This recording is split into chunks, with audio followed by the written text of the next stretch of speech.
বিসমিল্লাহির রহমানির রহিম। আজকে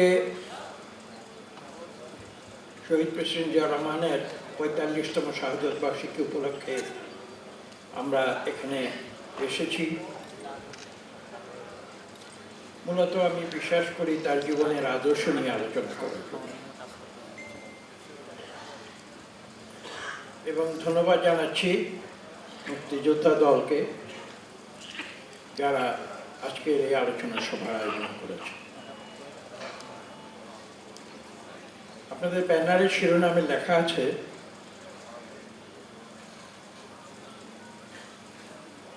রাষ্ট্র বিনির্মাণে মুক্তিযোদ্ধাদের করণীয়। এ সম্বন্ধে কয়েকজন বক্তা তাদের বক্তব্য রেখেছেন। আসলে আমার কেন জানি মনে হচ্ছিল যে আজকে স্বাধীনতার পরে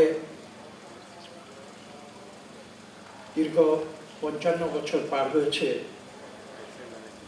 শিরোনামটি যদি এরকম হতো মুক্তিযোদ্ধাদের করণীয় নয়, মুক্তিযোদ্ধাদের প্রতি আমাদের কি করণীয়, তাহলে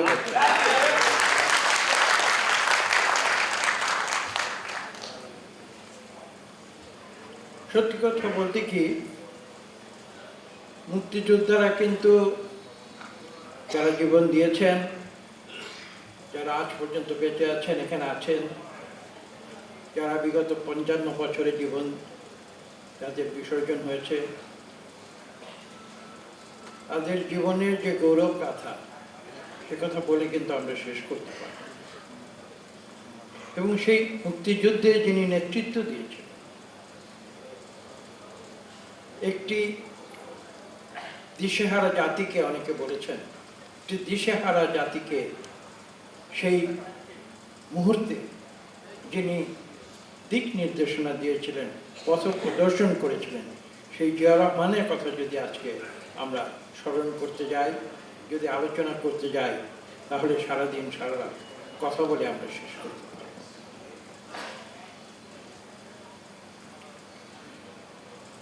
আমি এ প্রসঙ্গে অন্য একটি কথা বলি। সর্বপ্রথম শহীদ প্রেসিডেন্ট জিয়া রহমান, তারপরে সকল মুক্তিযোদ্ধা। আমি কথাটি আজকে থেকে প্রায় ৩৫ বছর আগে একবার বলেছিলাম, আজকে আবার দ্বিতীয়বার বলছি। একজন মানুষের জীবনে যে সুযোগটি সব মানুষ পায় না, মানুষের জীবনে সবচেয়ে যে বড় গৌরব, সেটা হচ্ছে মুক্তিযোদ্ধার গৌরব। এই গৌরব কিন্তু সকলে পায়।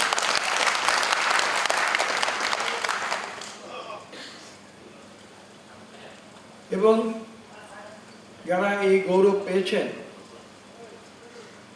সমস্ত জাতি কিন্তু তাদের প্রতি শ্রদ্ধা জানাবে। এটাই একটি সভ্য জাতির লক্ষণ। আমি এটা বিশ্বাস করি এবং আমার বিশ্বাস থেকে আমি কথা বলি।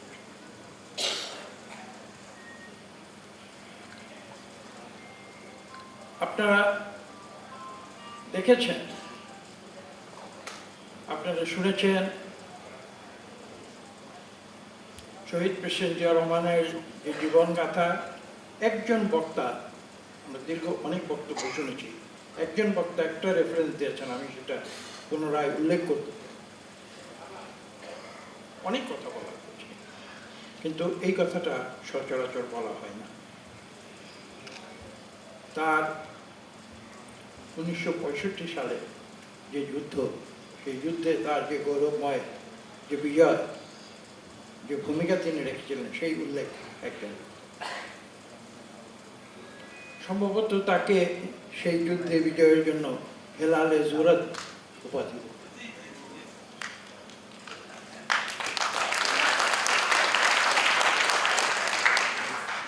আমি এই কথাটি উল্লেখ করছি কারণে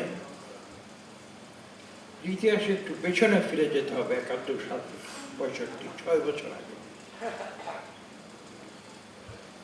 আমি জেনেছি এবং জেনেই বলছি,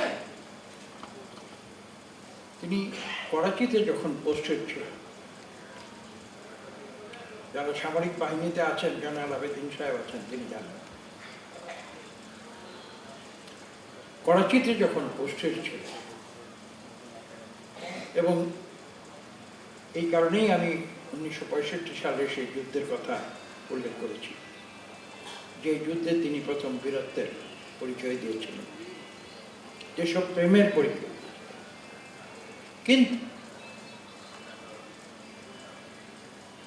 তখন থেকে একটি তথ্য আমি এটা বলছি, যে করাচিতে থাকাকালীন সময়ে বাংলাদেশ, তৎকালীন পূর্ব পাকিস্তান থেকে অনেকে করাচিতে যেতেন, তার সঙ্গে সাক্ষাৎ হতো। আমি অবহিত হয়েছি যে তখনই কিন্তু প্রেসিডেন্ট জিয়াউর রহমান, তখনকার সৈনিক জিয়াউর রহমান, তখন বোধহয় তিনি মেজর হননি, ক্যাপ্টেন জিয়াউর রহমান, তিনি তাদের সঙ্গে পূর্ব পাকিস্তানের যে মানুষের বঞ্চনা এবং রাজনৈতিকভাবে তৎকালীন পূর্ব পাকিস্তানের যে পরিস্থিতি, সেই বিষয়গুলো নিয়ে আলোচনা করি। এটা কিন্তু 71-এর অনেক আগের ঘটনা। এ কথাটিও বলছি আমি, একজন বক্তা, সম্ভবত আজকের সভাপতি, একজন বক্তা উল্লেখ করেছেন, অথবা অন্য কোনো একজন বক্তা, যে 71 সালে শহীদ প্রেসিডেন্ট জিয়াউর রহমান যে স্বাধীনতার ঘোষণাটি দিয়েছিলেন, এটা কি তাৎক্ষণিক ছিল, নাকি এই চিন্তাধারা তার মনে অনেক আগে থেকেই বিচরণ করছে?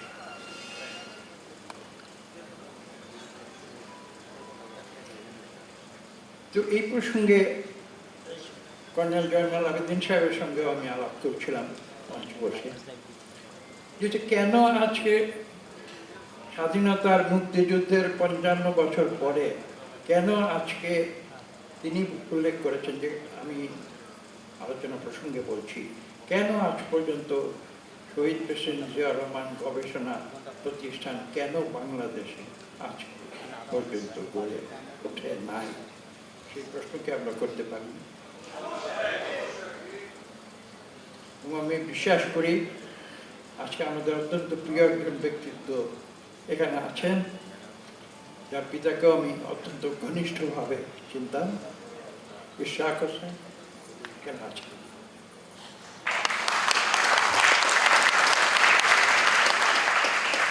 আমি বিশ্বাস করি এই বিষয়ে কয়েকদিনের মধ্যে একটি তাৎক্ষণিক সিদ্ধান্ত,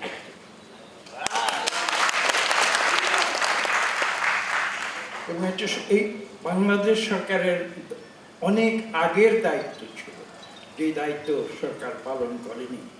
আমাদের বিশ্বাস, আমার বিশ্বাস, আমাদের প্রিয় প্রধানমন্ত্রী জনাব তারেক রহমানের নেতৃত্বে আমরা সেই ঘোষণাটি আনতে পারব।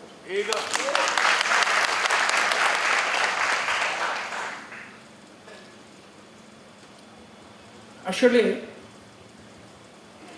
আমরা এমন একটি জাতি, যে জাতি বিগত 55 বছরে বারবার বিভিন্ন ঘাত ও প্রতিঘাতের ভেতর দিয়ে সামনের দিকে এগিয়েছে।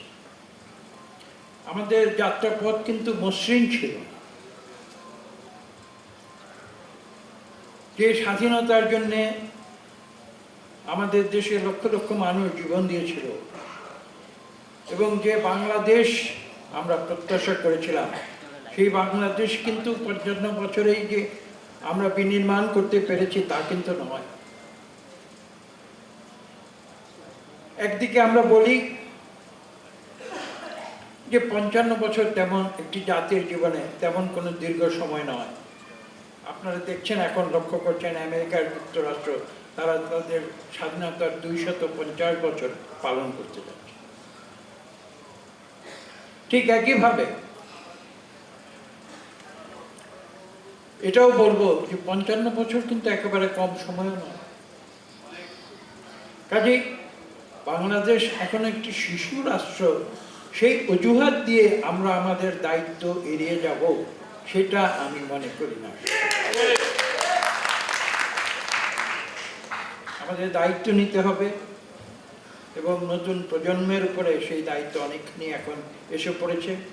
আমি বিশ্বাস করি ভবিষ্যতে জিয়াউর রহমান যে বাংলাদেশ সৃষ্টি করতে চেয়েছিলেন, সেই বাংলাদেশ অন্তত এবারে আমরা সঠিক পথে এগিয়ে গিয়ে আমরা সৃষ্টি করব। এবার যেন আর কোনো ভুল না হয় সে সম্পর্কে আমরা সজাগ।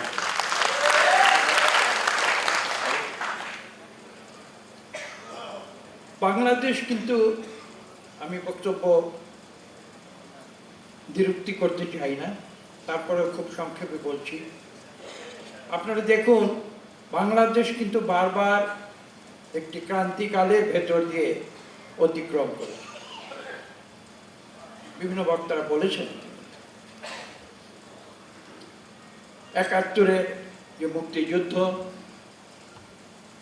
মানুষের অনেক প্রত্যাশা ছিল, কিন্তু ৭২ থেকে ৭৫, ৩ বছর, মাত্র ৩ বছরের ব্যবধানে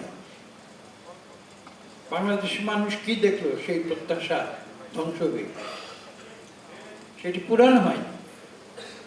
তখন কি হলো? আমরা ৭৫-এর ৭ই নভেম্বরে দেখলাম সিপাহী জনতার বিদ্রোহ। শহীদ প্রেসিডেন্ট জিয়া রহমানকে বাংলাদেশের মানুষ দ্বিতীয়বার তারা নিয়ে এলো। প্রথমবার শহীদ প্রেসিডেন্ট জিয়া রহমান কিন্তু নিজেই এগিয়ে এসেছে। তিনি শুধু স্বাধীনতার ঘোষণা দিয়েছিলেন তাই নয়, তিনি সম্মুখ সমরে যুদ্ধ করেছিলেন। শুধু যুদ্ধ করেছিলেন তাই নয়, সেই যুদ্ধে তিনি জয়লাভ করেছিলেন এবং জয়লাভ করার পরে বিজয়ীর বেশে বাংলাদেশে ফিরে এসে তিনি কিন্তু বাংলাদেশের মানুষের সশ্রদ্ধ ভালোবাসা তিনি পেয়েছিলেন। তাকে এই দেশের মানুষ বীর উত্তম মুক্তিযুদ্ধের সর্বোচ্চ যে খেতাব সেটি তাকে দিয়েছে।